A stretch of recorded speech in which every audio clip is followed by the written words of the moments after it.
Hello and welcome to another episode of Tom's Gaming World. Now I know I say this every time, but I'm sorry it's been a while. I've been away and haven't been able to do one of these episodes, but now I'm back. Here's a brand new episode of Tom's Gaming World. So, where to start? I mean, I've been away and I've been buying a few video games while I've been away, getting some sent here to the UK, picking up a few in Denmark. So there's plenty to talk about. So let's just start off with maybe what's newest, perhaps, is my fascination with Death Crimson, which I found out about through the Stop Skeletons from Fighting YouTube channel, where they introduced the Saturn game to me, which is a light gun game, but it's so bad it's good kind of thing. Now, I thought that the Saturn game was rather expensive, so I haven't picked that one up yet. But what was considerably cheaper was Death Crimson 2, and I got this for just over a tenner, I think £10, and this is equally terrible. Now, saying that, I haven't played the original, but I can't imagine it being much worse than this. It does not play very well at all. It's got terrible animation. That's one of the most shocking things about it, how bad the animation is and how it was left that way and not fixed or improved. Or was this rushed? How long was the development cycle? Are the people developing this that incompetent that they can't make a walk cycle look good? Or some of the characters contort in very peculiar ways. The actual shooting, I had trouble with my light gun actually recognising the targets in front of me. I played House of the Dead 2 afterwards and it worked fine. Maybe it was something to do with the way I calibrated the gun on this occasion. But even the actual shooting I found frustrating and very underwhelming. The sound you make, the sound the game makes when you fire the gun is pretty terrible. So yeah, and the cover. Just get a look at that cover here if you can focus. This is the guy who looks like he's leaving a bathing house wearing a camouflage vest. Who knows, but you know, I'm willing to give it a go. It's got story mode, which is in Japanese of course, which couldn't really appreciate, but I'm not sure there is a lot to appreciate there. But I did have a giggle at some of the terrible animation and characters in Death Crimson 2.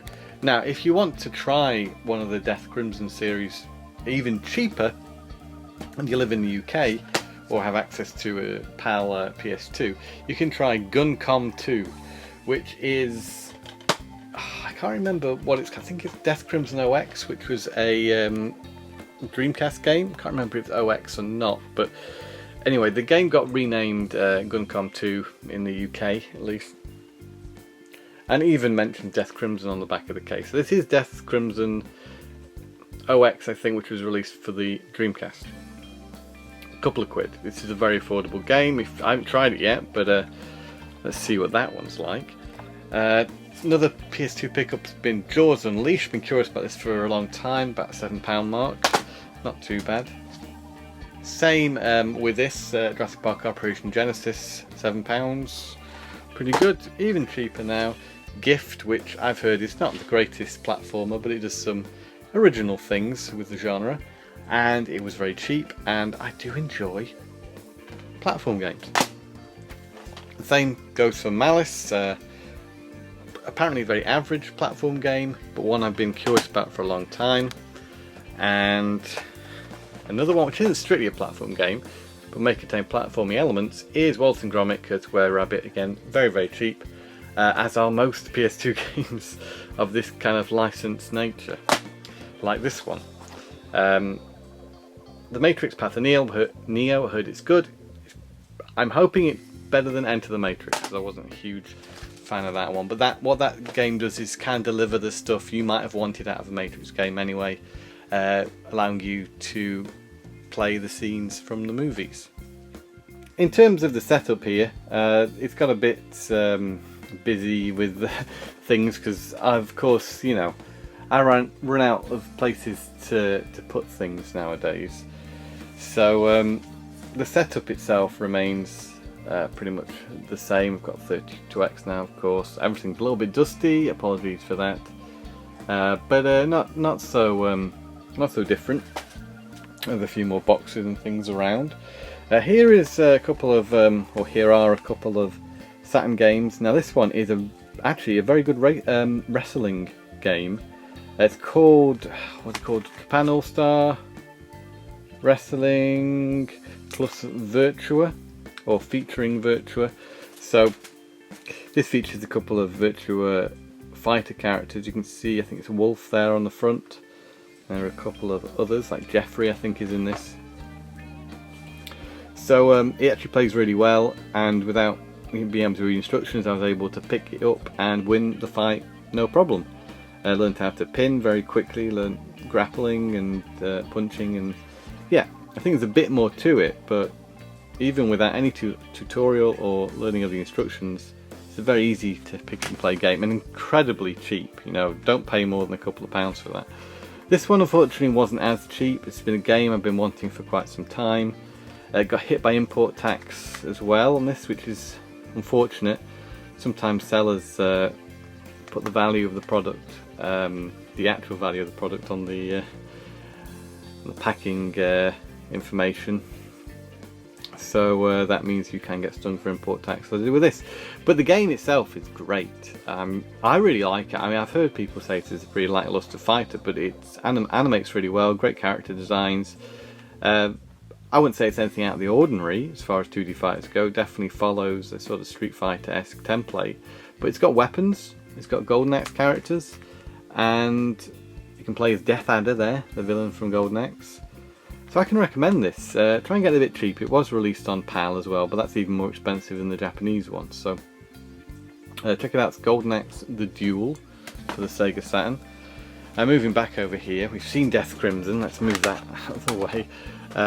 Here, what we've got are a few PSP games. I think I might have shown these before, I'm not sure. If I haven't shown them in an episode of Tom's Gaming World, I certainly showed them in a pickup photo on Instagram.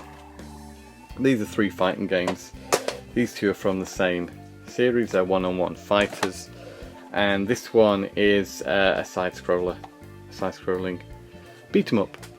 And the 2 here are even newer. That's Guilty Gear Accent Core Plus, the American PSP release of that. Relatively cheap actually compared to the PAL PS2 or the PAL version of this game. Of course you can play it fine on a regular PSP. And this is a Japanese PSP game. It's a Fist of the North Star one-on-one beat 'em up. It's not 2D, it's rendered in 3D, but yeah, I'm gonna have to give this one a go. Both of them sealed, funnily enough. Now you may have caught a glimpse of it in the background of that, but we have an R-Wing from Starlink. Picked up Starlink in Denmark for just 100 kroner, just a little over £10. That seems to be going rate for it now. Saw it for £15 on Game the other day. So Starlink is now very affordable if you want to go out and try that game. Now I did mention light gun games. I've been using some of these light guns I've picked up recently. This is the official Sega Dreamcast light gun, which works very well. And this is the one I'm actually more familiar with. This is the one I used to borrow off my good friend Gareth. This is the Mad Catz light gun. A bit more of a space age type feel to it, but this is a pretty good light gun as well for the Dreamcast. This, by the way, is terrible. I've played this recently. It may say Sega Extreme Sports, but don't expect Sega quality from this one. It's another developer who did this one. Interloop, they're called, and it's meant to be like an extreme sports package, but it's a very ropey game that's kind of unfinished. So don't bother with Sega Extreme Sports, I'm afraid. Before we go up to the modern games room upstairs, here is the PlayStation Classic plugged in with its 2 controllers. This is absolutely fine, especially if you're used to the PAL versions of these games. The only criticism I'd have with it is that those 20 games on the PlayStation Classic I don't feel accurately represent the quality and the classic games which you associate with the Sony PlayStation. There are definitely a few glaring omissions, and unfortunately it's not quite what I think you'd want from a PlayStation Classic, because you'd want Wipeout, you'd want Tomb Raider, you want Crash, you want Spyro. None of those games are on there. You get Resident Evil, you get Final Fantasy, you get Ridge Racer Type 4, which is one of my favourite PlayStation 1 games. But you get games like Rainbow Six, which unfortunately always gets called out as being the one that does seem a little bit of an odd entry. You get games like Twisted Metal, the first one unfortunately though, Battle Arena Toshinden, the first one. Neither of them I consider to be great games. You get a few RPGs which are I guess fairly pricey, like Wild Arms and Persona. I suppose if you're an RPG fan those are pretty good. Tekken 3, of course you expect to find a Tekken game on there, but it's those ones that are missing which really make the PlayStation Classic maybe not as desirable as it could have been. However, at £16 it's worth it for the games that are on there. And how cute is that? Before we make it into the upstairs game room, I keep a few games in my bedroom, including Sega Rally 2006. Until fairly recently I didn't know this game existed. This is a special edition version. It also comes with Sega Rally 1995, which is the original Sega Rally. So I've yet to try this, but being a Sega Rally fan, it's got to be pretty good, hasn't it? Here's another game, Japanese game, JoJo's Bizarre Adventure. This is I'm pretty certain it's a one-on-one fighter from what I'm led to believe. So this was fairly inexpensive, and happy to add that to the fighting game collection.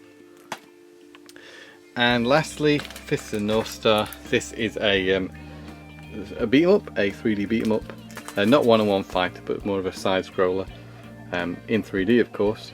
And this looked really cool, so for a Fist of the North Star game on PS1, this one is probably the one you want. And there's the Japanese title of it. So here we are in the upstairs game room, which is where I keep my modern consoles like my Xbox One and my PS4. If you've seen these videos before, you'll know what's up here. There's also the HD Hyperkin consoles for the NES, the Super Nintendo and the Mega Drive or Genesis. And in these consoles I've got some games I've picked up recently. In the NES we've got Rockin Cats, picked up in Denmark for a reasonable price. Theme Park for Super Nintendo, and Alisia Dragoon for the Mega Drive. Again, excuse the dust on that one. I did some new games to PS4 collection recently as well, such as Spider-Man, Dissidia, Final Fantasy NT, Guilty Gear Xrd, I never know how to say that, Rev 2, Samurai Showdown, which you can also see the Pixel Love Collector's Edition thereof. We've got a video on that if you want to check out an unboxing. And there's the other new one. This is Under Night in Birth, which is a 2D fighter. Of course it is. I also got a red PS4 controller, and I use that with my Switch hidden away here. There's a little dongle in there, lets me use my PS4 controllers with it. And over here I've been into my red controllers lately, because here we have an Xbox One red pad.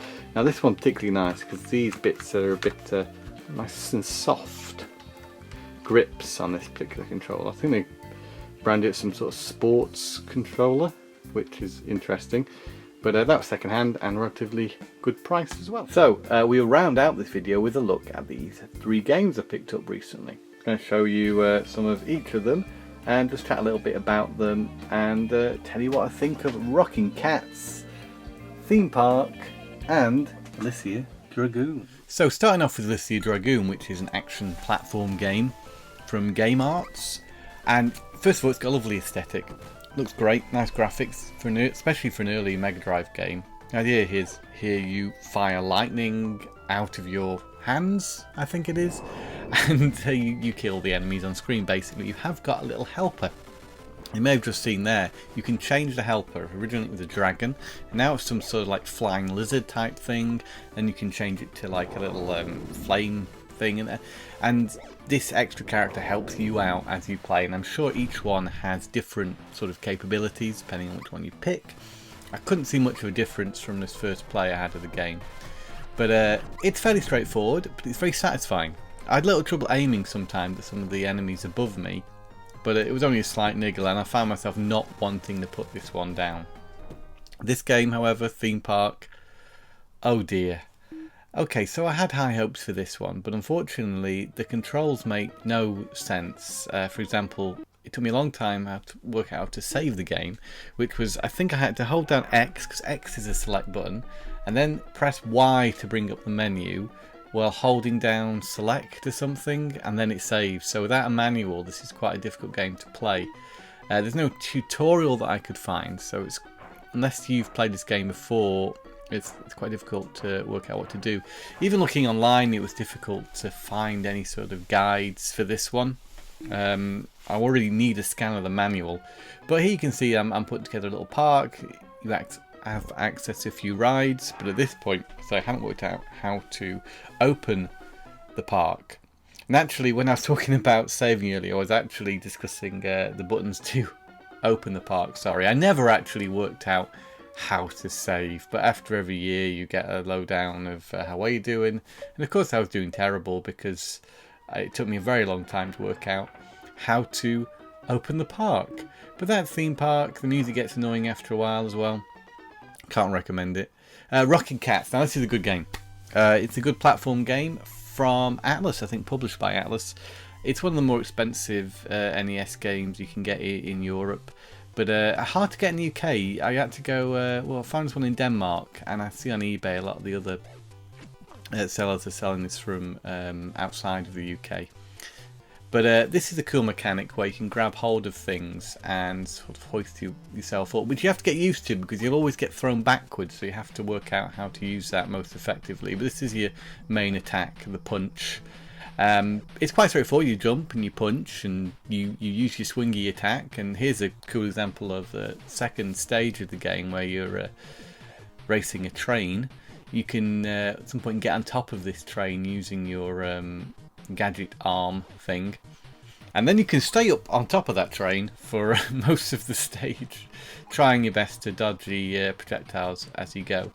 And eventually you progress into an area where you need to use this punching hand, and this is what it took me a while to work out how to actually do the double jump with it. If you fire it out below you, you can get a little bit more extra height, and you need this to get up these pipes. So if you get this game and you get a bit stuck here, then remember you've got this sort of double jump thing.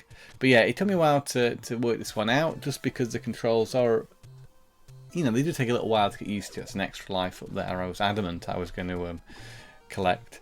And here you have to grab hold of this chain and swing your way up into the pipe. And this leads on to the boss. He's kidnapped your girlfriend Jill. You find out your name is Willie, and you've got to save Jill from this mob boss. So this is the game's first boss, which yeah, was kind of fun. It's dodging the projectiles and kind of guessing where it'll pop up. Beat the guy and rescue your girlfriend. And that's the first level, actually, of Rockin Cats. I have to say, I think it's a really enjoyable game, and I can certainly recommend it.